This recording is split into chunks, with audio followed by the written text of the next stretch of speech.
ये छूटना नहीं चाहिए।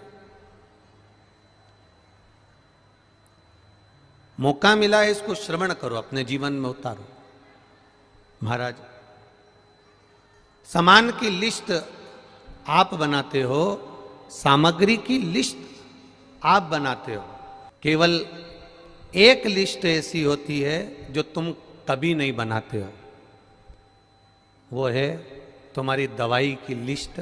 वो लिस्ट दूसरा बनाता है, डॉक्टर बनाता है, कोई दूसरा बनाता है, वो लिस्ट तुम नहीं बनाते। उसी तरह तुम तुम्हारे कर्म की लिस्ट बना सकते हो कि तुमने कैसा कर्म करा है, पर भाग्य की लिस्ट तो मेरा महादेव ही बना पाता है।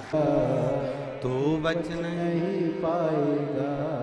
तुम्हारे कर्म की लिस्ट तुम बना सकते हो, अच्छा करा कि बुरा करा, झूठ बोला ना बोला, सत्य कहा ना कहा, उस कर्म की लिस्ट बनाने वाले तुम हो। भगवान गीता में भी कहते हैं कर्म किए जा, कर्म करो। हम भी आपसे कहते हैं कर्म करो, करो कर्म, जाओ।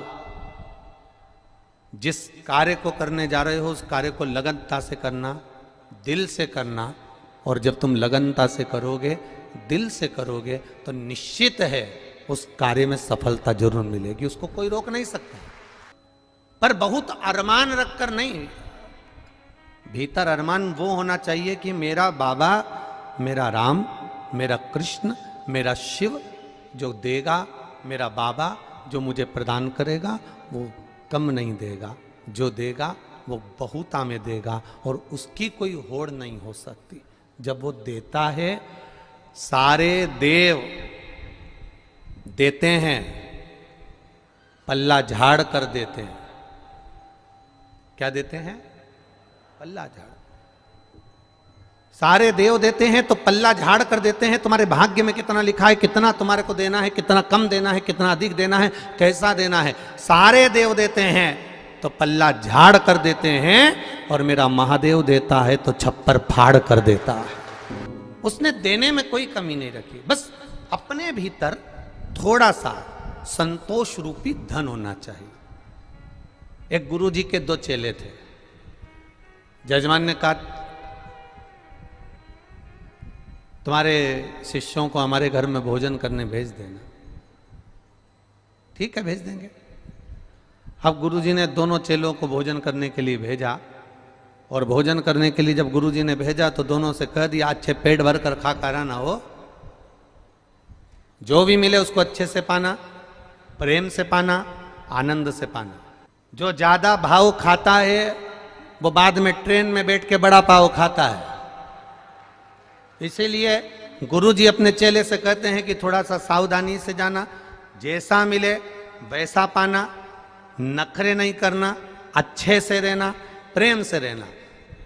शिष्य दोनों चल दिए। अब गुरुजी से शिष्यों ने पूछ लिया किसके यहाँ जाना है? अरे वो नगर में सेठ है ना, बहुत पैसे वाला, बहुत धनपति, बहुत करोड़पति, बस उसी के यहाँ भोजन करने जाना।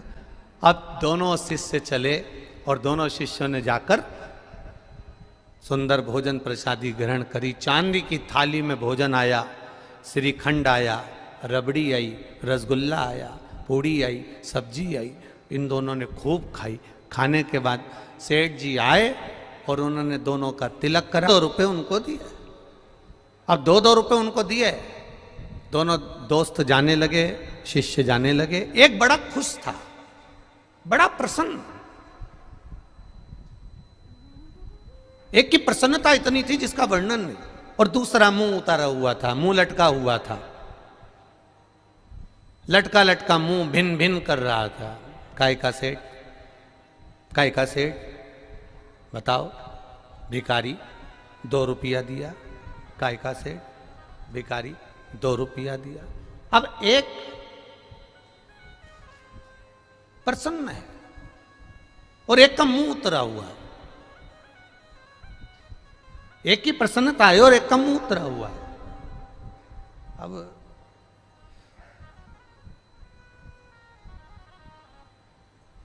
गुरुजी के पास गए तो गुरुजी ने देखा कि एक तो इतना खुश हो रहा है, इतना खुश हो रहा है, इतना खुश हो रहा है, और एक को देखो तो मुंह उतरा हुआ है। क्या बात है, इसको दक्षिणा ज्यादा मिली है क्या? इसको दक्षिणा ज्यादा मिली है क्या? नहीं नहीं गुरुजी, मुझको भी 2 रुपए मिले हैं और इसको भी 2 रुपए मिले हैं, तो तेरा मुंह क्यों उतरा हुआ है? अरे गुरुजी पूछो ही मती, चांदी की थाली में खाना खिलाया, पूड़ी रबड़ी श्रीखंड सब दिया, पर दक्षिणा तो देखो कितनी दी, 2 रुपए। अब गुरुजी ने दूसरे से पूछा कि तू इतना खुश क्यों हो रहा है, तुझे दुख नहीं हो रहा? अरे गुरुजी, सेठ जी के घर गया, जिंदगी में आज तक चांदी की थाली में खाना नहीं खाया था, खाना खाया, श्रीखंड रबड़ी खाई, और गुरुजी वो सेठ जो कभी किसी को 1 रुपया नहीं दे, उसने मुझे 2 रुपए दिए, इससे बड़ी खुशी जिंदगी की नहीं हो सकती। जो कभी किसी को 1 रुपया ना दे, वो मुझे 2 रुपए दे रहा है, जिंदगी की इससे बड़ी खुशी नहीं हो सकती। तो गुरुजी ने दूसरे चेले से पूछा कि अरे तुझे दुख क्यों हो रहा है? अरे गुरुजी पूछो ही मती, मैंने तो सोचा था इतना करोड़पति चांदी की थाली में जब भोजन करा रहा है, इतना अच्छा अच्छा खाना खिला रहा है, तो मेरा मन कहता है कि ये जरूर दक्षिणा में 100 रुपए तो देगा। बस हमारे दुख का कारण यही है कि हम इतनी अभिलाषा लेकर चलते हैं, वो थोड़े में हम संतुष्ट नहीं हो पाते कि जो मिला वो परमात्मा की कृपा से मिला है। करो आदर, करो सम्मान, करो सत्कार। तुम लोग खड़े हो जाते हो ना, इसलिए आस्था वाले तुम्हें दिखाना बंद कर देते हैं। बार बार तुम लोग हाथ हिलाते हो। आप बैठे रहोगे अपनी जगह पर, कथा का रस तत्व ग्रहण करो कि टीवी की ओर देख रहे हो? आप लोग आनंद लो, कथा का रस तत्व ग्रहण करो। महाराज, संबंध एक है, वो माता पिता का संबंध है, और वो माता पिता का जो संबंध है बच्चों से, वो संबंध केवल एक बार रहता है, पुत्र का माता पिता के प्रति, बेटी का माता पिता के प्रति। बाकी का कोई संबंध बार बार नहीं होता, बार बार नहीं। विश्वास लेकर अगर कुबेरेश्वर धाम आए हो, भरोसा लेकर अगर कुबेरेश्वर धाम आए हो, और बाबा के चरणों में बैठकर अगर कथा सुन रहे हो, श्री शिवाय नमस्तुभ्यम कह रहे हो, तो ये भी विश्वास मानकर जाना कि वो तुम्हारा बैग नहीं खोलने देगा, 3 महीने में वापस बुला ही लेगा। माता पिता गर्मी की छुट्टी में अपने माता पिता के यहाँ ले जाते थे, दादा दादी के। बच्चा रोज हर गर्मी की छुट्टी में दादा दादी के यहाँ जाता था, बच्चा हर गर्मी की छुट्टी में दादा दादी के यहाँ पहुँचता था। अब बच्चा जब हर गर्मी की छुट्टी में दादा दादी के यहाँ पहुँचता, माता पिता के साथ बैठ कर जाता ट्रेन में, दादा दादी के यहाँ रुकता। समय बीतता गया, बच्चा थोड़ा बड़ा हो गया बच्चा। तो बच्चे ने कहा, पापा पिताजी अब की बार मैं अकेला चले जाऊंगा दादा दादी, अगर आपको छुट्टी नहीं मिल रही तो मैं चले जाता हूँ, अकेला चले जाता हूँ। अब बच्चे ने जिद करी तो पिताजी ने एक पर्ची लिखी, और पर्ची लिखकर पिताजी ने उसकी जेब में डाल दी और उसको ट्रेन में बिठा दिया। ट्रेन में बिठाया, वो जाने लगा। अकेला जिंदगी में पहली बार गया था, पहली बार घर से बाहर निकला था। अब पर्ची डालकर जेब में पटक दी और उसको वो चल दिया। ट्रेन में बैठा, बेटा घबराना नहीं हो, चिंता मत करना हो, मजा आएगा, तेरे चाचा जी मिलेंगे, तेरे काका जी मिलेंगे, वो तुझको उतार लेंगे, तो टेंशन मत लेना हो। बच्चा जा रहा है, उसको थोड़ा सा भय लगा। जैसे ही टीसी आया, चेकर आया, और उसको भय लगा। जब उसको भय लगा तो उसने सोचा कि ना जाने पिताजी ने जेब में क्या रखा है, देखूं तो सही। और उसने जेब में से पर्ची निकाली, और पर्ची निकाल कर जेब में से पढ़ा, तो उस पर्ची में लिखा था, चिंता मत कर, बैठे रहे, मैं पीछे वाले डब्बे में बैठा हूं तो टेंशन मत ले। बच्चा निर्विज्ञ हो गया। अब बच्चे को रत्ती भर की चिंता नहीं है। अभी टेंशन था, अभी चिंता थी। पर्ची पड़ी और पर्ची में लिखा था कि मैं पीछे वाले डब्बे में बैठा हूं तो चिंता मत कर। तेरे पीछे ही बैठा हूं तो चिंता मत कर। आराम से बैठे रहे, आराम से चलते रहे, आराम से दादा के घर जा तो चिंता मत करना। मैं पीछे बैठा हूं, चिंता करने की जरूरत नहीं है। बस वो पर्ची कुबेरेश्वर धाम में प्राप्त होती है कि आप चिंता मत करना, मेरा महादेव तुम्हारे साथ पीछे पीछे चल रहा है। अकाल मृत्यु वो मरे जो काम करे चंडाल का, काल उसका क्या बिगाड़े जो भक्त हो महा। कोई बहन कोई मिलिट्री में उनके पति हैं, उनके साथ आई हुई है और वो जहां हम कक्ष में हैं उस कक्ष के आगे टिक कर बैठी थी और उसकी बात चल रही थी। तो वो बात में कह रही थी कि गुरुजी ने रुद्राक्ष वितरण, उसके पति ने कहा कि सबको सूचना दी कि रुद्राक्ष के लिए आना, और गुरुजी ने रुद्राक्ष वितरण नहीं किया, बंद कर दिया कारणवश। उसकी पत्नी के शब्द, उस मिलिट्री मैन की, उस धर्म पत्नी, कहीं पर बैठे होंगे वो दोनों, तो उस धर्म पत्नी के शब्द कितने सुंदर थे। शायद आपकी जिंदगी के लिए शब्द बहुत कीमती होगा। उसकी धर्म पत्नी ने एक ही शब्द कहा, आपको परेशानी हो रही है यहां बैठने में, आपको दिक्कत हो रही है यहां बैठने में? नहीं नहीं नहीं, क्या कहना चाहती है? अब रुद्राक्ष तो मिल ही नहीं रहा, भले ना मिले। मैं भोलेनाथ जी से ये कह कर जा रही हूं, मेरी जिंदगी में, मेरे बच्चों की जिंदगी में, मेरे पति की जिंदगी में कभी रुद्राक्ष की जरूरत ही नहीं पड़े, बस ऐसी कृपा करना। चर्चा चल, हमने कहा क्या सुंदर शब्द है। एक माता का ये शब्द जीवन को सार्थक करने वाला है।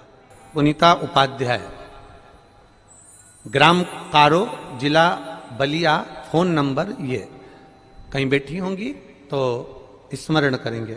मेरे भोले बाबा का क्या बखान करूं, जितना भी वर्णन करूं उतना कम है। आप भी हमारे साथ पत्र पढ़ा करो जो टीवी पर दिखाया जाता है।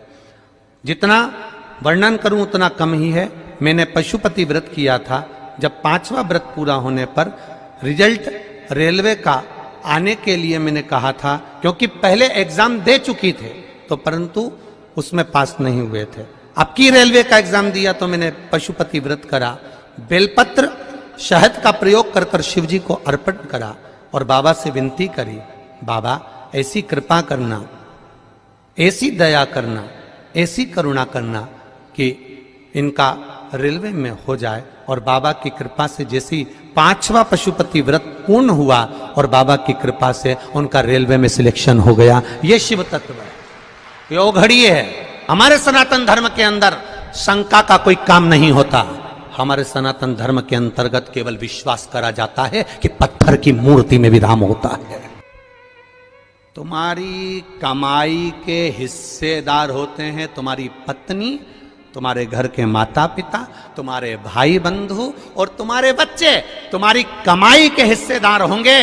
पर एक बात अपनी जिंदगी में उतार कर रखना, तुम्हारे कर्म के हिस्सेदार नहीं होंगे कि तूने कमाया कैसा था। अब सुनना, पूरे भारत के लोग और पूरे देश विदेश में बैठे हुए जितने भक्त इस आस्था चैनल के माध्यम से कथा सुन रहे हैं, अब सुनिए। ये कथा में भिक्षुवर अवतार भगवान शंकर का हुआ है 14वें नंबर का। उस कथा को ध्यान से सुनना। 19 अवतार में से एक अवतार है और यह हम सब के लिए है आज शिवरात्रि के दिन कि दुनिया के लोग कहेंगे, फिर वो सत्यारथ मरा क्यों, फिर वो उसकी पत्नी को घड़ियाल क्यों खा गया, फिर उसका वैभव क्यों चले गया। कई लोग कहते हैं ये दुख क्यों आता है, तकलीफ क्यों आती है, कष्ट क्यों आता है, ये पूर्व कर्म का भोग है। फिर हमने शंकर जी को जल चढ़ाया, शिव जी की आराधना करी, शंकर को हमने पानी चढ़ाया, शंकर जी के मंदिर गए, शिवालय गए, देवालय गए, फिर उसका फायदा क्या हुआ, उसका लाभ क्या हुआ। तो फिर शंकर भगवान ने पार्वती जी से कहा, अब उसका जल चढ़ाने का लाभ तुम देखो पार्वती, तुम देखिए। देवराज नाम का चोर ब्राह्मण था, ब्राह्मण कुल में जन्मा था, पर चोरी कर कर धन लाया। चोरी कर, व्यक्ति चोरी कब करता है? चोरी कब करता है? जब उसको बहुत सारे धन की जरूरत पड़ती है। जब तक वो चोरी नहीं करेगा।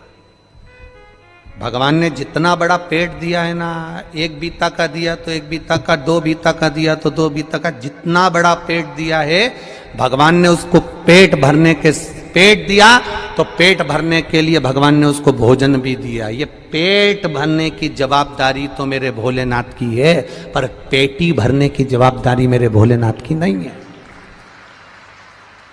पेट जितनी जवाबदारी मेरे शंभू की है, पेट जितनी जवाबदारी मेरे शंकर की है, पेट जितनी जवाबदारी मेरे कुबेर भंडारी की है, पेट जितनी जवाबदारी है तो भरेगा वो। बस इस पेट से हटकर जब दूसरा कहीं काम, लोभ, आसक्ति, वासना, तृष्णा, देवराज के साथ हुआ क्या था? देवराज की पत्नी थी, बच्चे थे, जो पत्नी थी, बच्चे थे, उनके पेट भरने की जवाबदारी भी भोलेनाथ की थी। भोलेनाथ ने पेट भरा, पर दिक्कत कहां खड़ी हो गई? जब देवराज अपनी बुद्धि को भ्रष्ट कर लिया।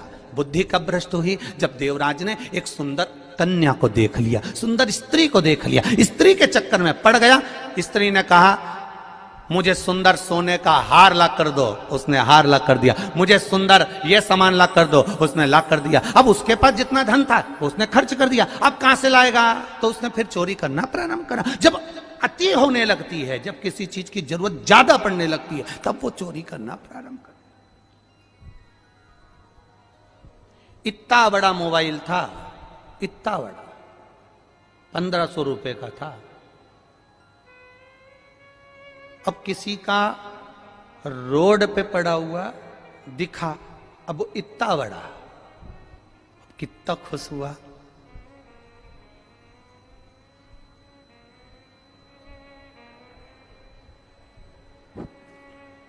उठा लिया। आसक्ति बढ़ गई, लोभ बढ़ गया, ले गया, चले गया, बढ़ गया लोभ, ले गया वो। अब क्या कभी मोबाइल बेकार नहीं होगा? अरे बोलो तो जम के जरा जीजियो। नहीं होता क्या? कभी नहीं होता क्या? होता है। मालूम पड़े लेकर गया था, जेब में से गिर गया, स्क्रीन टूट गई, बेकार हो गया, कितने दिन चलेगा? पर यदि वही मोबाइल जो मिला था और एक बार अनाउंस करवा देता कि साहब ये मोबाइल मिला है, जिसका भी हो, ये कलर है उसका, ये मोबाइल है उसका, नंबर बताकर वो मोबाइल लेकर चले जाए। अगर वो मोबाइल उस व्यक्ति तक वापस पहुंच जाता तो उसके हृदय से, दिल से जो आशीर्वाद निकलता, वो एक मोबाइल, ये तो साधारण सा था, वो कटे हुए सेव फल का आ जाता, एप्पल का आ जाता, अगर केवल समर्पण का भाव जागृत हो जाता तो। समर्पण का भाव।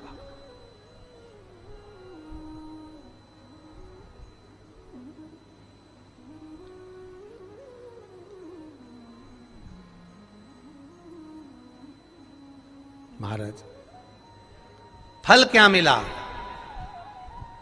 जल चढ़ाने का फल क्या है? शिव जी ने कहा देवराज की